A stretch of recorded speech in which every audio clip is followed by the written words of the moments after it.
اب آپ دیکھیں کہ اللہ سبحانہ تعالیٰ نے تو ہر انسان کو فطرت پر پیدا کیا ہے. پیغمبر جب حق لے کر آتا ہے وہ ایسی چیز نہیں ہوتی جو کسی کو سمجھ ہی نہ آئے کہ یہ کیا کہہ رہا ہے. یعنی آپ کی باتیں کوئی فلسفہ نہیں تھی. پیغمبر کوئی فلاسفر نہیں ہوتا، وہ کوئی سائنٹسٹ نہیں ہوتا کہ جس کی تھیری سمجھ ہی نہ آئے اور اس کو سمجھنے کے لیے ایک بڑی زندگی چاہیے ہو. یہ کوئی ایسے فلسفے یا الجھی ہوئی باتیں، یہ شعر و شاعری نہیں، کیونکہ شاعری بھی بعض اوقات آرام سے نہیں سمجھ آتی نا. تو پیغمبر جو پیغام لائے وہ کھلی کھلی باتیں تھیں، صاف باتیں تھیں، سب کو سمجھ آنے والی تھی. پیغمبر کا اپنا اخلاق اور کردار اور اس کی اپنی شخصیت بالکل جانی پہچانی تھی. بہت سے ایسے دلائل موجود تھے جو اس بات کی گواہی تھے کہ محمد رسول اللہ صلی اللہ علیہ وسلم برحق نبی ہیں، قرآن سچی کتاب ہے، اور جس ایک رب کی طرف وہ بلا رہا ہے وہی اصل خالق اور مالک ہے اس کائنات کا. لیکن انہوں نے ساری باتیں سمجھ کر ضد میں آ کر انکار کر دیا. ان کو بھی بس اپنی وہ ایک قومیت پرستی تھی، یا اپنی قوم کا جو پرانے رواج اور طور طریقے تھے، روایات تھی، وہ اس پہ چلنا چاہتے تھے. تو کئی ایک اسباب ہوتے ہیں حق کے انکار کے. تو یہاں آپ کو بتایا جا رہا ہے کہ جن لوگوں نے انکار کر دیا ہے وہ نہیں مانیں گے، کیونکہ اللہ نے ان کے دل اب سیل کر دیے. کیا اللہ تعالیٰ نے پہلے ہی سیل کر دیے تھے یا بعد میں کیے ہیں؟ کیوں کیے ہیں؟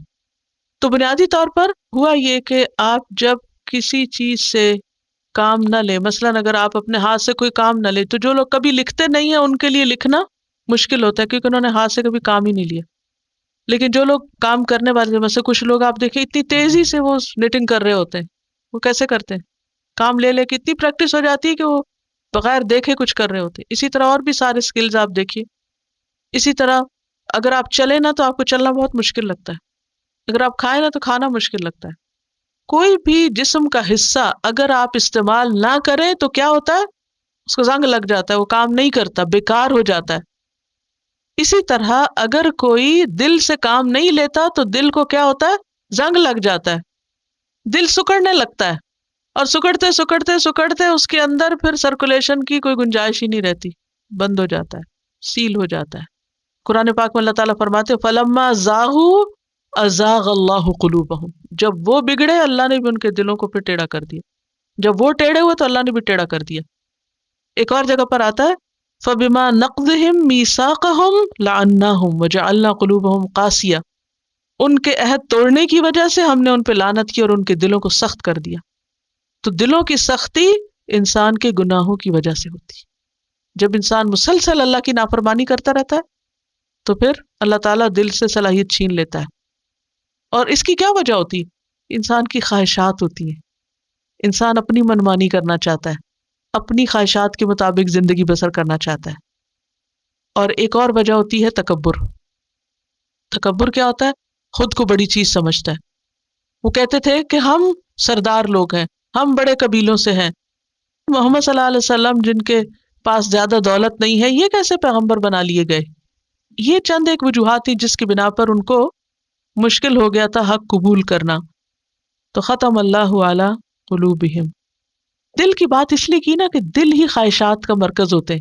جب آپ کا دل کسی اور چیز میں لگا ہوا، مثلاً اگر اس وقت آپ کے دل میں کہ گھر جانا ہے، تو میں اگر لیکچر کو اپنے ٹائم سے اوپر لمبا کروں گی تو پھر آپ کا دل اچاٹ ہو جائے گا، پھر آپ میری بات نہیں سن سکیں، کیونکہ اب آپ کا دل یہاں نہیں رہا، کہیں اور چلا گیا. یہ عام زندگی میں بھی ہوتا ہے نا کہ جب دل میں کچھ اور بس جاتا ہے تو پھر اللہ کی بات نہیں سمجھ آتی. اسی لیے آپ دیکھیں کہ جن لوگوں کو میوزک سننے کا بہت شوق ہوتا ہے، یا جن لوگوں کو اور اسی طرح کی دنیا کی کچھ ہابیز، کچھ اور شوق ہوتے ہیں، پھر ان کا دل اس میں اتنا انوالو ہو جاتا ہے کہ پھر حق کی بات، قرآن کی بات، خدا کی بات، ان کا اس میں دل نہیں لگتا، ان کو وہ اچھی نہیں لگتی، وہ کرنا نہیں چاہتے. تو یہ کفار مکہ جو تھے خاص طور پر ان کا ذکر ہے، اور پھر اس کے بعد یہ سب کے لیے عام ہے جو بھی ایسا کرے. تو ان کا حال یہ تھا کہ وہ اپنے آپ کو بڑی چیز سمجھتے تھے، ان کے دل دنیا کی خواہشات میں ڈوبے ہوئے تھے. ختم اللہ علی قلوبہم وعلی سمعہم وعلی ابصارہم غشاوہ ولہم عذاب عظیم.